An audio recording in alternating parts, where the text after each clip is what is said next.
bi yëpp le FMI amoon na benn mission boo xamante ne ñu ngi ko doon def fii au Sénégal mooy des missions périodiques yoo xamante ne dañ koy def tout le temps pour discuter avec les autorités sénégalaises ci lépp lu jëm sur la gestion de la dette par rapport ak misreporting bi nga xamante ni découvrir woon nañ ko avec les données erronées et à chaque fois FMI tamit dafay génnee un communiqué pour wax lan la def ci mission am ak lan lañ ci mën a retenir par rapport ak communiqué boobu nag.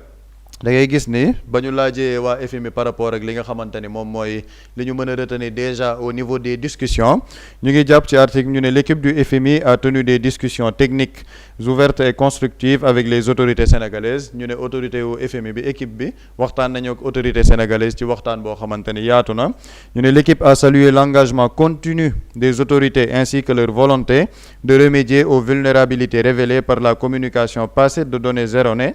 notamment par des réformes visant à renforcer la gestion des finances publiques, la gouvernance budgétaire et la transparence loolu mu nekk benn partie bu am solo lu tax mu nekk partie bu am solo mooy on est dans un contexte où au Sénégal fan yi nit ñaa ngi génnaat naan dette cachée musul am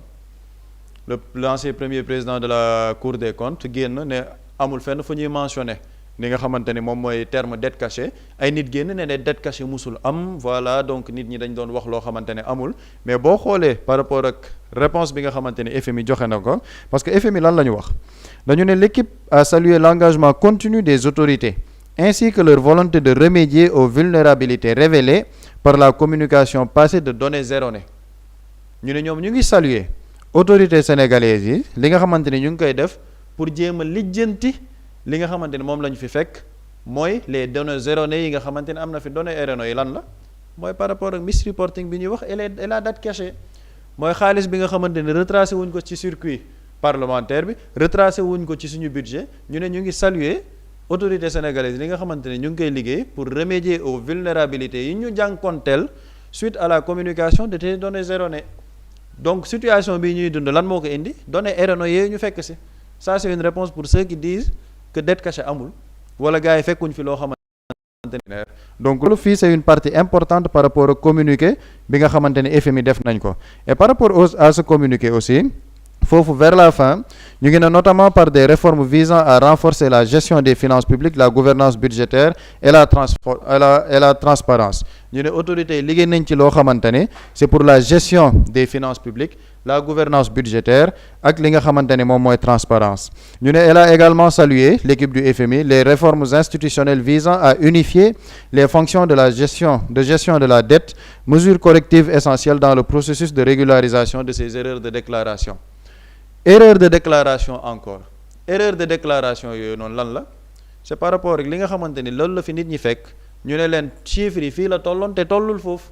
ce qui nous renvoie toujours à la dette cachée ñu ne nag ñoom def nañ ay mesures yoo xamante ne notamment li ñu centraliser la gestion de la dette parce que boo xoolee réorganisation au niveau du ministère des finances il y a actuellement une direction centrale boo xamante ne moom la ñuy jox lépp luy gestion de la dette publique loolu c'est une nouvelle mesure bi nga xamante ne créé nañ ko keroog en conseil des ministres loolu waa FMI salué ko maintenant bu ñu demee ñu ne la poursuite d'actions décisives sera essentielle pour favoriser les progrès vers la clôture du dossier de misreporting FMI ba léegi ñoom ñu ngi ci dossier misreporting boobu gars yi ne dette cachée amul Sénégal maanaam gars yi coow yi ñu doon coow yëpp le FMI est toujours constant ci seen position par rapport ak lan am na ay données erronées yoo xamante ne amoon na fi misreporting yoo xamante ne mën nañ ko nemmeeku bu ñu demee dans la deuxième partie de ce communiqué là du FMI ñu ngi ne l'économie sénégalaise c'est le FMI qui parle a fait preuve de résilience même si elle est confrontée à une situation économique difficile dans un contexte mondial éprouvant ñu ne économie sénégalaise bi def na preuve de résilience mooy maanaam ñoom ñag nañ seen bopp même si am na benn situation boo xamante ne fekk nañ ko fi muy une situation économique difficile dans un contexte mondial éprouvant quel contexte mondial éprouvant mooy la guerre bi nga xamante ne am na entre les États-Unis et l'Iran du sax une guerre c'est une agression des États-Unis bi nga xamante ne def nañ ko Iran mu touché li nga xamante ne mooy l'économie mondiale par rapport ak hydrocarbures yi par rapport ak yeneen yoo xam ne dafa am un impact réel sur les économies ñu ne économie sénégalaise ñoom wane nañu résilience par rapport à ce contexte ñu teg ci la croissance du PIB réel a atteint 6,7% en 2025 portée par une forte expansion du secteur des hydrocarbures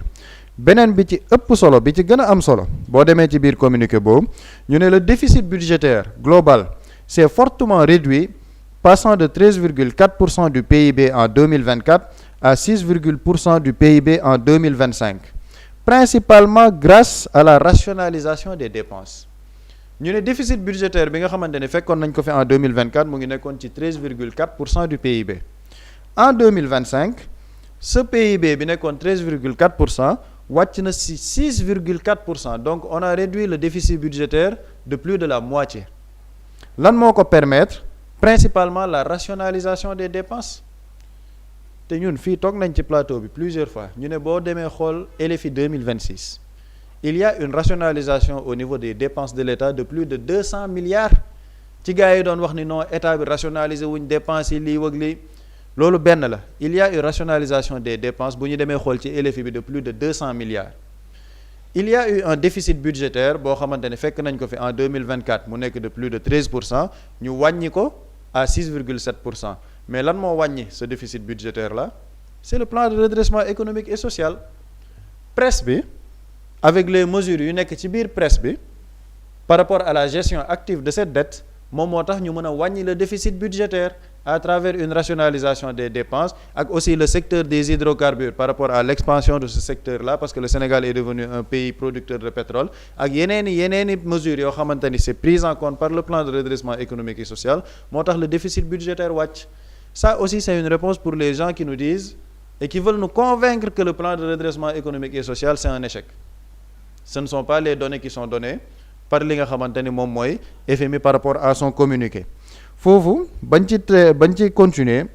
ñu ne les perspectives à court terme sont soumises à des risques élevés. La hausse des cours mondiaux du pétrole depuis le début de la guerre au Moyen-Orient devrait exercer une pression supplémentaire sur les finances publiques du Sénégal cette année compte tenu du coût budgétaire des subventions non ciblées. Ça aussi c'est benn élément bu am solo la ñu ne cours mondiaux yi ni mu nekk di doxee par rapport à la guerre bi nga xamante ne mu ngi fële ca Moyen-Orient mën na am benn pression accrue bi muy am ñun ci suñuy finance parce qu'il faut le savoir à travers l'année 2025 ak 2026 bi à travers le plan de redressement économique et social l'État du Sénégal a subventionné énormément d'argent dans le secteur de l'énergie. Subvention yooyu moom moo permettre que tey jii ba léegi guerre bi am na plus de 3 mois déggoo fenn fu ñu ne il y a la hausse des prix par rapport ak pétrole bi par rapport ak gaz bi par rapport ak carburant bi au contraire il y a eu une baisse des prix. Mais ñu ngi ne ak cours mondiaux yi ni muy doxee mën na am une pression accrue ci suñuy finance donc loolu après ci lan la ñuy yóbbu mën nga dem ba ñu ne prix yi xëy na mën na yokk mais loolu ce sera une question boo xamante ni il faut que l'État pose la question sur la table par rapport ak bu ñu demee bañ ne dañoo war a yokk prix yi dans quelles conditions la ñuy yokk prix yi subventions yi ni muy demee parce qu'ils ont parlé de subventions non ciblées. Le plan de redressement économique et social dafa prendre en compte le fait qu'il y ait des subventions ciblées. Subventions ciblées ci lan am na ay secteurs yu gën a soxla les subventions de l'État am na yeneen entreprises yoo xamante ni mën nañ assurer seen bopp seeni dépenses énergétiques État donc subventions yooyu daf koy jox les couches défavorisées ça c'était pris en compte par le plan de redressement économique et social. Donc bu fekkee ni day am une pression accrue par rapport ak li nga xamante ne mooy les cours mondiaux bu dee dañoo war a dem vers la hausse des prix loo xamante ni tamit xel dina ko mën a nangu parce que le Sénégal ne peut pas continuellement subventionner autant d'argent du baax sax ci suñuy finances publiques mais dans quelles conditions lañ koy defee ça c'est très très important dans quelles conditions lañ koy defee moo ñuy yóbbu ci dernière partie bi nga xamante ni par rapport ak ñoom les perspectives yi ñu jox ci échange yi nga xamante ni def nañ ko ak autorités yi ñu ne les autorités ont réitéré leur intérêt pour un nouveau programme soutenu par le FMI les autorités sénégalaises wax nañ ni bëgg nañ programme avec le FMI ñu ne les du FMI continueront de dialoguer avec les autorités sur leur politique et priorités de réforme susceptibles d'être appuyées par un accord avec le FMI ñu ne foofu autorités yi dinañ continuer ak service FMI di waxtaan ak autorités sénégalaises yi ci lan mooy ñoom seeni politique ak seeni priorité par rapport ak réforme yi ñu nar a def et loolu daf ñuy dellu si waat sur la gestion de notre dette parce que bu ñu déggee démb le ministre de l'Industrie et du Commerce ne si on doit restructurer la dette on va la restructurer xel day tey parce que ce n'est pas n'importe qui il est proche du président de la République mu ñuy indiwaat tout le temps ci cette restructuration de la dette donc par rapport ak priorité yi lan lay nekk lan mooy nekk suñuy politique et Serigne Gueye Diop qu'est-ce qu'il a dit bu ñuy waxtaan par rapport à cette restructuration de la dette ce sera sans aucune idéologie et xam nañ ne le programme de base par rapport à notre gestion de notre économie c'est une gestion de notre économie de manière souveraine et endogène. Donc bu fekkee ne dañuy dindi l'idée de souveraineté boobu foofu on compromet nos chances par rapport ak lan par rapport à la gestion de nos ressources naturelles. Tey jii le projet Yaakaar Teranga qu'est-ce qui va se passer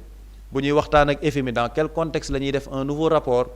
un nouveau programme. Est-ce que tey jii mooy li buri doon wax keroog dañuy indi benn major boo xamante ni moom mooy ñëw di exploiter Yaakaar Teranga et pourtant on avait un projet boo xam ne dañoo bëggoon Petrosen qui est la société nationale mu nekk la société bi nga xamante ni moom mooy gérer ce projet Yaakaar Teranga de manière endogène. Donc lan mooy nekk politique bi ñu nar a waxtaanee avec le FMI par rapport ak programme bu bees ñu ne FMI nee nañ ñu réaffirmons notre engagement à accompagner le Sénégal en ces temps difficiles. L'équipe du FMI tient à remercier les autorités sénégalaises pour leur accueil chaleureux, leur excellente coopération, ainsi que la franchise et la qualité des échanges tout au long de la mission. ci tënk loolu la ñu mën a jàpp ci mission bi mais man ma jàpp ne on est tout le temps dans un dilatoire xëy na avec le FMI parce que depuis 2 ans il y a des mesures correctives qui ont été apportées par le plan de redressement économique et social et c'est justement ces mesures correctives ñoom ñoo wane réduction du déficit budgétaire d'au moins de la moitié ak yenn yi nga xamante ni moom moo wane la résilience de l'économie sénégalaise. Donc les perspectives fan la nar a nekk mooy état du Sénégal nan la nar a waxtaanee ak FMI sur un nouveau programme. L'ancien gouvernement musuñ bañ un nouveau programme avec le FMI dañu ne mën nañ liggéey ak FMI mais liggéey ak FMI ci conditions yoo xam ne dafay respecter la souveraineté économique du pays. La gestion de nos ressources naturelles les hydrocarbures ak suñu économie est-ce que day nekk une économie endogène parce que ñu ngi soulever coowul restructuration de la dette et si on va vers une restructuration sauvage de la dette sans pour autant prendre en compte l'idéologie souverainiste mooy li Serigne Gueye Diop wax ne sans aucune idéologie si on ne prend pas en compte l'idéologie souverainiste foofu dañuy changer de projet bi nga xamante ne moo fi nekkoon et les subventions yi ñuy wax day tëb sur le plan de l'énergie toutes les subventions dafa nar a tëb il faut que les Sénégalais le sachent courant day yokk pétrole beeg carburant beeg yooyu day yokk par rapport ak subvention yi ñu doon subventionner le secteur agricole subvention yooyu noonu état dootul subventionner noonu il y aura une politique d'austérité budgétaire boobu lan lañ koy dàqantale après dañu ne c'est pour la dañu naan c'est l'assainissement des finances publiques une meilleure gestion de la dette publique comme li ñu waxoon ci plan d'ajustement structurel yu Abdou Diouf defoon en 93 dañ ne woon c'est pour un assainissement des finances publiques une gestion beaucoup plus saine de la dette. Fii on est dans le même cas mais il faut prendre en compte la notion de souveraineté bi ci nekk parce que bu ñu ko deful dañoo nar a brader encore suñuy ressources le Sénégal ne pourra plus s'approprier exclusivement et intégralement de ses ressources naturelles comme le pétrole et le gaz te loolu moom moo nekkoon peut-être la première source de notre souveraineté énergétique mu mënoon a am nag benn impact bu rëy sur le gaz to power gaz to industrie lii nii yépp mooy les enjeux d'une possible restructuration foofu li may daanelee rek mooy wax ni restructuration mënul am si l'Assemblée nationale ne valide pas ça il faut que les Sénégalais mu dugg seen bopp ñu am ci compréhension boobu toute idée de restructuration doit nécessairement passer par l'Assemblée nationale parce que la restructuration day prendre en compte budget yi ñu xoolaat ko xool yan dépenses la ñuy def par rapport ak caisse de l'État bu ñuy def li ñuy wax austérité budgétaire donc day am subventions yu tëb les subventions sont prises en compte dans les budgets et les budgets sont votés où au niveau de l'Assemblée nationale donc Assemblée nationale moo am regard boobu et si l'Assemblée nationale voit que lii ñu leen indil ça prend en compte une restructuration qui ne dit pas son nom l'Assemblée nationale peut tout simplement bloquer parce que ce n'est pas le projet pour lequel ils ont été élus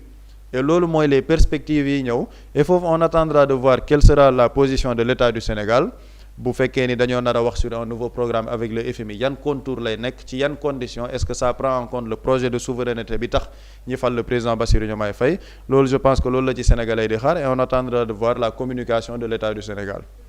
la solo Pape Samba Seye Boury lu jëm ci coowal restructuration nga xamante ni ku nekk mi ngi ci àddu mais ñaari at FMI dugalul benn dërëm Sénégal te teewul activité yépp ci réew mi ngi dox ndax loolee nekkutoon yoon boo xamante ni si tey mënoon nañ faa jaar pour bañ di sukkandikooti ci yenn ci ay organisations yu ci mel ni FMI. mais effectivement boo jëlee FMI ci boppam moo ko waxal boppam lan moo leen gën a impressionné ci li fi xew. D'abord Pape Samba dafa souligner lu am solo FMI ci boppam dans son communiqué li fi juróon coow fan yi le travail coordonné bi gars yi defoon avec une déclaration à la suite de cette déclaration gars yi jël propagé ko ne wëy dette cachée bi gars yi weddi nañ ko y a un ancien président de la Cour des comptes bi nga xam ne dette cachée nee na dette cachée amul d'ailleurs sax Ousmane Sonko ci boppam nee na sax amul woon les leviers jaawale levier ak amul woon information ak manipulation boobu yëpp bi précédé la visite technique bi waa FMI def ñoom à travers leur communiqué war nañ ni dette cachée bi am na et ba tey ñu ngi ci jooyante yi beneen bi ci gën a am solo moom laa dooree FMI ci boppam dafa am lu mu approuvé rafetlu ko muy la capacité de résilience bi Sénégal am autrement dit logique bi ñu nekk bu ñu ko continuer woon bu ma nee bu ñu ko maa ngi conjugué sax au passé mais parce que dafa am luy xeeñ loo xamante ne nii y a des ballons de sonde et je pense que lu ci nekk Pape Samba dafa souligner démb lu am solo mooy bu ñu ca yeggee leeral yi Sénégalais yi def ko ci FMI dafa li ko impressionné mooy cette capacité de résilience bi Sénégal am capacité de résilience du dara lu dul jafe-jafe am na nee na temm mais dëkk bi yan pexe la teg ba génn ci situation yi Sénégal ci loolu la nekkoon depuis 2 ans pour vous dire y avait des notations yu gars yi génne woon ay agence de notation génne woon agence de notation yooyu noonu on a montré en 2 ans que du tous parce que empêché wul Sénégalais yi dund empêché wu ñu wàññi les denrées de première nécessité li Sénégalais yi di gën a jëfandikoo muy ceeb diwlin yenn ci ay besoins muy wàllu carburant lépp la ñu wàññi quel est l'impact de ces notations là amul impact beneen capacité de résilience bi mooy mais le nerf de la guerre muy xaalis bi le Sénégal a montré que en l'espace de 2 ans que mën nga bañ a am accord ak FMI mën nga bañ a am l'approbation de certaines institutions ou bien bailleurs internationaux mais nga am tey leviers yooyu sukkandiku pour mën a financer la nga xamante ni mooy sa koom bi ci njëkkoon dafa nekkoon muy les appels publics à l'épargne ñi defoon ça a permis de lever des fonds et pourquoi ñu lever des fonds parce que Sénégal dafa gagner confiance mais des personnes yoo xamante ni c'est des investisseurs du ñu dugal seen xaalis ci Mali foro c'est parce qu'on a mis en place un programme jubbanti koom goo xamante ni nii ça va permettre le Sénégal dans le long court moyen terme naka la ñuy def tey ba koom gi fii ak 2050 d'ailleurs sax am nañu commencé woon manipuler ne réew maa ngi nekk di métti ñu ñuy xaar loolu 2050 te ñoo ko tay de xam nañu 2050 du dara lu dul chaque année ñu teg benn palier chaque année ñu teg bi mi ngi mel ni ñu ne escalier bi dafay dem 2e étage nga ne waaw 2e étage ñu ngi ci alors que 2e étage pour yegg ca dañuy teg ay paliers chaque partie ñu teg loolu liggéey la temps la l'essentiel mooy da nga yegg ca kaw ñu ne loolu lépp ñi ngi ko doon def avec un programme boo xamante ni nii dafa convaincre les investisseurs ba Sénégal saa yu defee appel public à l'épargne ñu approuvé ba y a un chef du gouvernement boo xam ne à savoir Ousmane Sonko bu demee au niveau de la diaspora ne xaalis bi ngeen jël dénk ko seen compte bancaire yi génne leen ko réew mi moo soxla diaspora bi pare pour génnee xaalis investir des milliards loolu c'était un levier boo xamante ni on a testé la recette en 2 ans produire des résultats yeggali nañ ci yenn projet am na projet yu ñuy xam nga tappale waaxul da ngay gis am ñu ne projet yu bari wuy Macky Sall moo ko tàmbali woon mais projet yi naru woon yegg gars yi yeggali nañ des projets yoo xamante ni duré na 10 ans defuñ ci dara en l'espace de 2 ans gars yi yeggali ko c'est-à-dire ka nga naan moo ko tàmbali maanaam bu fi nekkoon ba tey projet yooyu du yegg te lu ci bari ci plan de redressement bi lañ ko jëlee financement bi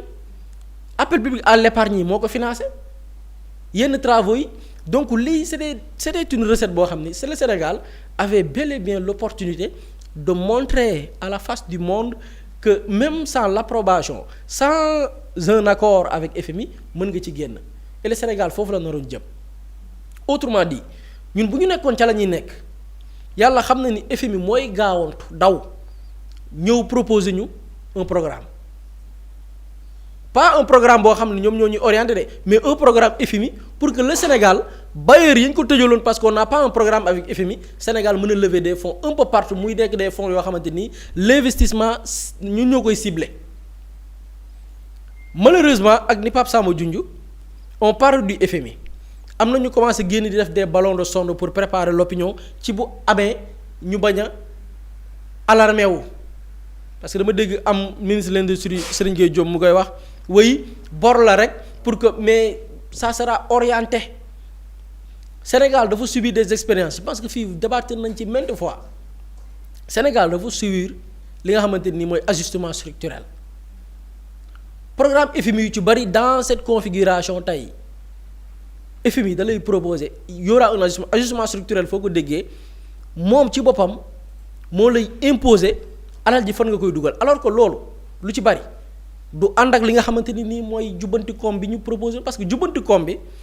man ba ma ko xoolee ci nañ ko structuré dafa am lu ci njëkk muy appui aux ménages c'est-à-dire que balaa nga naan naam ne fa par exemple le premier ministre Ousmane Sonko bi ñu ko laajee bi ko ministre des finances ne affaire yi duñ ko mën a supporter il va falloir que ñu yokk lan la ko wax non parce que dans le jubbanti koom priorité bi avant qu'on parle des investissements nit ki la d'abord l'humain balaa nga naan naam balaa ngay jubbanti koom ci boppam koom nga nit a koy porter mooy waral dans les indicateurs économiques là on parle de l'IDH parce que l'homme moo occupé li gën a am solo ci développement économique boo xoolee dans le jubbanti koom loolu la njëkk a régler d'abord muy l'appui aux ménages ci naka les services sociaux seront beaucoup financés tey services sociaux yooyu noonu moo waral ay ñoom couverture maladie universelle couverture sa ay CSU ci la bokk nit ki da ngay wér d'abord et ay CSU ni ñuy fexe ba financer li nga xam ne mooy certains projets nan lay demee nit ki booy cotiser kii 3000 am kële sama 3000 keneen ki 3000 am pourtant bu ñu ko boolee ci ay millions de Sénégalais c'est des milliards boobu nag la ñuy jël di ci faj nit ñi ci la bokk loolu c'est un modèle. ñu ne l'obtention des titres de propriété cela la largement facilité dëkkuwaay nit ñi dañu am problème mu dëkkuwaay loolu moo waral ñu dem nangu mbuurkat dañ ko jëloon jox ko ay borom doole ñu nangu ko ne fan lañ koy yox dañ koy jox les Sénégalais ba jël laa SNHLM boole ko ci comité bi nga xamante ni après parce que bi ñu invité Bassirou Kébé sax leeraloon na ko suuf sa ñu delloo ko Sénégalais ñu am dëkkuwaay parce que li gën a sonal nit ñi dëkkuwaay la parce que xam nañ ni problème bi ñëw jël ay mesures ne wàññi leen logement du ko régler xam nga lan moo koy régler dafa am la loi du ni ñu koy waxee ci wàllu économie la loi de l'offre et de la demande si la demande est importante le prix de l'offre augmente si la demande nag dafa baisser da ngay gis ni les prix seront abordables cela veut dire quoi la meilleure manière de régler le problème de logement xam nga lan la nit ñi am kër bu ñu fexee donte ñëpp mënuñu am kër de mais dinañ fexe ba kër yomb ci nit léegi lu muy créer la demande au niveau des logements dafay wàññeeku même su fekkee du yàq dara les bailleurs yi dinañ continuer di am des demandes noonu da ngay wàññi naturellement le coût du loyer boo koy wàññi les Sénégalais naturellement loolu dafa bokk ci li nga xam ne mooy plan de redressement bi mais gis nga avec un ajustement balaa may ñëw sax foofu mu amaat les aides aux ménages pauvres seront fortement renforcées les aides aux ménages mais li gën a solo nit ñi Sénégal nit ñi dañuy liggéey pour survie day gis koo xam ne tey mi ngi liggéey jamono gi may wax ak yow xam nga lan lay dàq dépense suba lay dàq ñu ne kooku nañ ko wàññil dundam moo waral dund ba ceeb diwlin yenn yi ñu wàññi ko parce que sénégalais ñu ci bëri survie la ñuy léegi kooku boo ko jàppalee la mu daan liggéey tey jour pour dépense suba mën na liggéey tey jour pour dépense ñetti fan parce que denrées yi wàññi nañ ko da nga gis ni kon plan de redressement bi nit ki la njëkk a ciblé léegi avec ajustement structurel avec FMI piège bi lu ci bari Sénégal dund nañ ko ñun ñii yàgguñu dégg suñu yaay ak suñu maam yi di ñu nettali naan ay ceeb da daan jar ay juróom ak ay fukki dërëm ajustement structurel moo tax ñu dem ba dund cher xam nga lu muy demee dañuy ñëw ne la li ngay subventionné pauvres yi dafa bari ñi ñàkk li leen di subventionné dafa bari wàññi ko état daf koy wàññi moo tax avec ajustement structurel bi ñu nar a dem da ngay gisaat bu mu leen bett ñu ne ceeb yokku na diwlin yokku na ñu xool carburant bi non mais yéen carburant bi yéen a ciy def lii non carburant bi dafa bari lii mënatu leen ko supporter wàññi leen ko nga xëyaat jamono ci ginnaaw ci kanam ñu ne essence yokku na diesel yokku na transporteurs yi ñoo bi ne essence yokku na gasoil yokku na ok léegi ñun dañuy yokk prix transport bi kan moo koy yëg le sénégalais ki yor oto xëy na peut-être sax mën na ko bañ a yëg mais kii jaar ci les moyens de transport moo koy yëg lii mooy l'impact de l'ajustement structurel ñëwtuma ci financement bi parce que boo demee ci xam nga gars yi dañu ñëw ci lumee ñëw nag ci bu ñu tabaxee nit ba pare mu wér mën a dund actif nit kooku nag moo war a porter l'économie on parle d'investissement on a ciblé des secteurs prioritaires ban bu ma xoolee ci kii bi yu ci bari ci ay secteur BTP bi les pôles économiques yi nga xamante ni nañ ko créer dans toutes les régions du Sénégal yooyu yëpp c'est des investissements yi état du Sénégal di viser mais avec ajustement structurel est-ce que xam nga ne yegg na ci ne nga jël say bien même privatiser ko Sénégal fii jël nañ ay titres fonciers jox ko des étrangers la question nit ñi duñ ko laaj boo ko seetee ba ci biir dëkk bi ñu ko accordeel c'est sur la base d'un financement la dëkk boobu noonu wañaaree suñu loxo ba ñu jël suñu suuf jox ko dëkk boobu noonu ñun jëlee nañ fi pompier garage pompier ñëpp yàgg nañ ko dégg ñu ne woy dañ koy réfectionner tel lañ koy def xëy jox ko les Marocains boo ko seetee cëslaay wa ñaara koy waral sur la base d'un financement wala sur la base d'une corruption xam nga lan moo ko waral parce que dépendre sa bopp yow xaalis da nga koy dem wuti da nga koy leb xoolal keroog démb le président Diomaye bi mu demee gis ak les Allemands seetaan ngeen discours am est-ce que seetaan ngeen ko da nga koy seetaan dans l'impression que dafay ñaan dafay neexalaate dafay sax tagg tubaab yi waaw ñun sax suñu dëkk ki gën a rigoureux sax pas allemand lañ koy woowee pour wal leen yéen allemand yi nangam ak nangam ñun si yaawaay da ngay toog nga ne tout ça pour ça t'as l'impression que le président dafay ñaan dimbal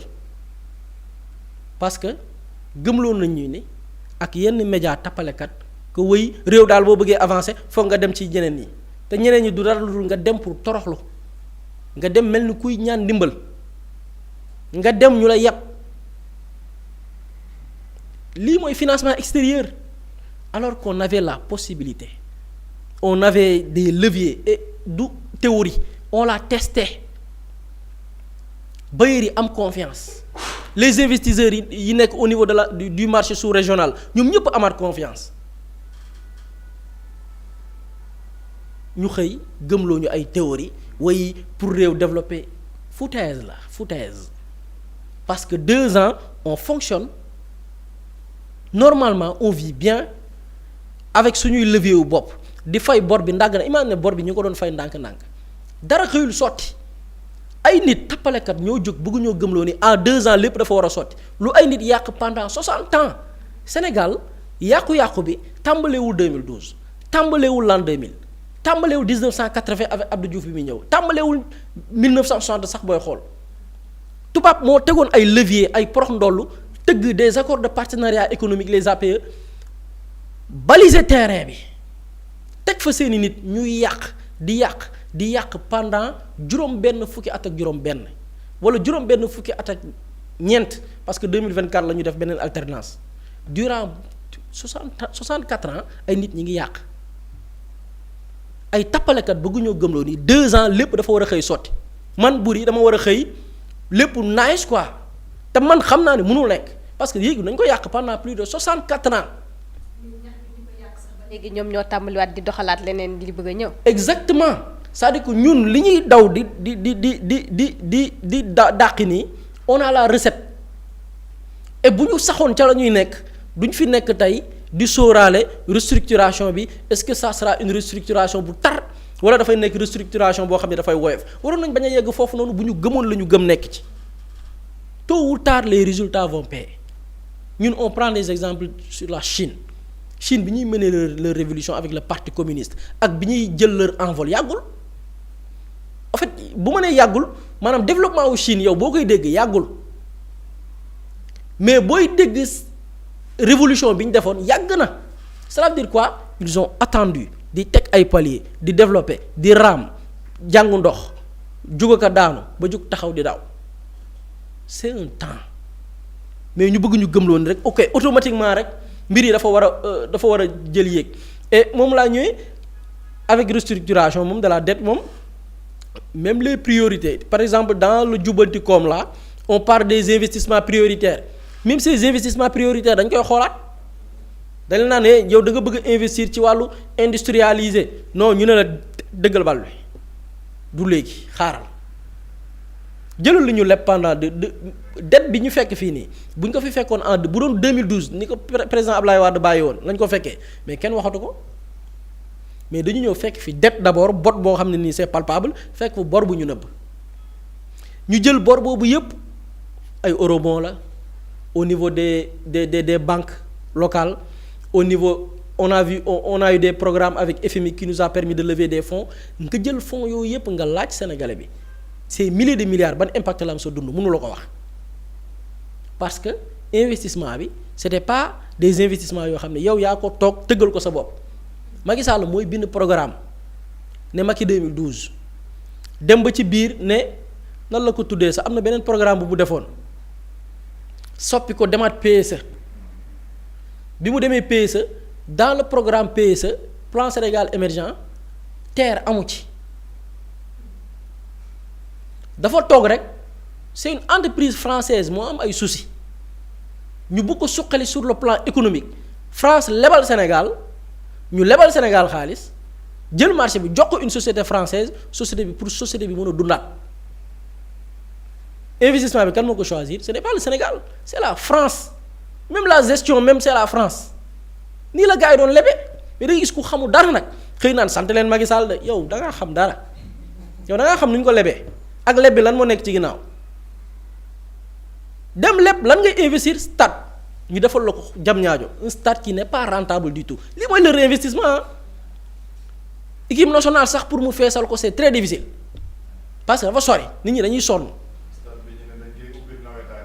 gisoo nee nañ leen sax far dañ koy ibil nawetaan parce que ñàkk nañ pexe c'est un stade qui n'est pas rentable dañ koy jël tëj ko seulement parce que oui tu veux faire des projets tape à l'œil nit ki bu jigee Blaise Diagne buy dugg ci Dakar bu rombee ne waaw le Sénégal un pays qui se développe alors que ce n'est que li nit ñi di gis. te nit ñi am yeneen priorité jam ñaajo googu noonu moment bi ñuy inauguré xala jour bi ñuy inauguré stade bi dañu wane ci biir jam ñaajo am li ñuy waxee un abri provisoire moment bi ñuy inauguré stade am na ay xale yuy jàngee biir jam ñaajo ci néegu ñax c'est ça qui se passe gars yi ñi lañ doon investir donc yow te pourtant jamono jooju y avait programme FMI léegi programme FMI boobu noonu fan la ñu yóbbu ñun daf ñu delloo ginnaaw dafa delloo ginnaaw rëkk bi léegi recette booy def depuis plus de 60 ans marché wul léegi yéen ngeen bëgg ñun suñuy xel màcc nit ñi dem jàngi dem gëstu xam li xew ci àdduna bi xool des modèles de développement yi ay dëkk réussir nit ñi jàng ko xam ko gëstu ko ba xam ni mais des pays se sont développés sans FMI des personnes yi nga xam ni seen xel ma nga 1920 bëgg ñoo gëmloo ni ba tey FMI moon ci mën a génnee on essaie de voir en tout cas luñ. Mously Immo Sénégal moo ñëw taxawu leen indi ay saafara ci jafe-jafe yi ngeen di dund ci wàllum immobilier yow mi bëgg a jënd terrain yow mi bëgg a jënd kër wala tabax jokkool ak Mously Immo da nga am sa kër bëgg ku la ko terrasseel wala nga am sa tool bëgg ku la ko lotiseel defal la ko ay terrain Mously Immo daf leen koy jàppandil gunge leen ci anam gu mucc ayib ku am sa kër itam te nekkoo ci biir réew mi bëgg ku la ko toppatool gérer la ko Mously Immo moo ci gën a gaaw gën ci wóor yow mi bëgg a defaraat sa kër wala nga bëgg a toxu te bëgg ku la ko nettoyer ba sax nga bëgg a defar plan architecte plan béton armé wala nga soxla ay conseil ci wàllum immobilier contactel Mously Immo Sénégal ci 77 887 25 13 77 887 25 13 man ngeen itam abonné ci seen YouTube bi di Mously Immo Sénégal ngir yeneen i xibaar ak Mously Immo Sénégal jaaxle jeex na ci wàllum dëkkuwaay. Quand l'immobilier devient une évidence, contactez-nous.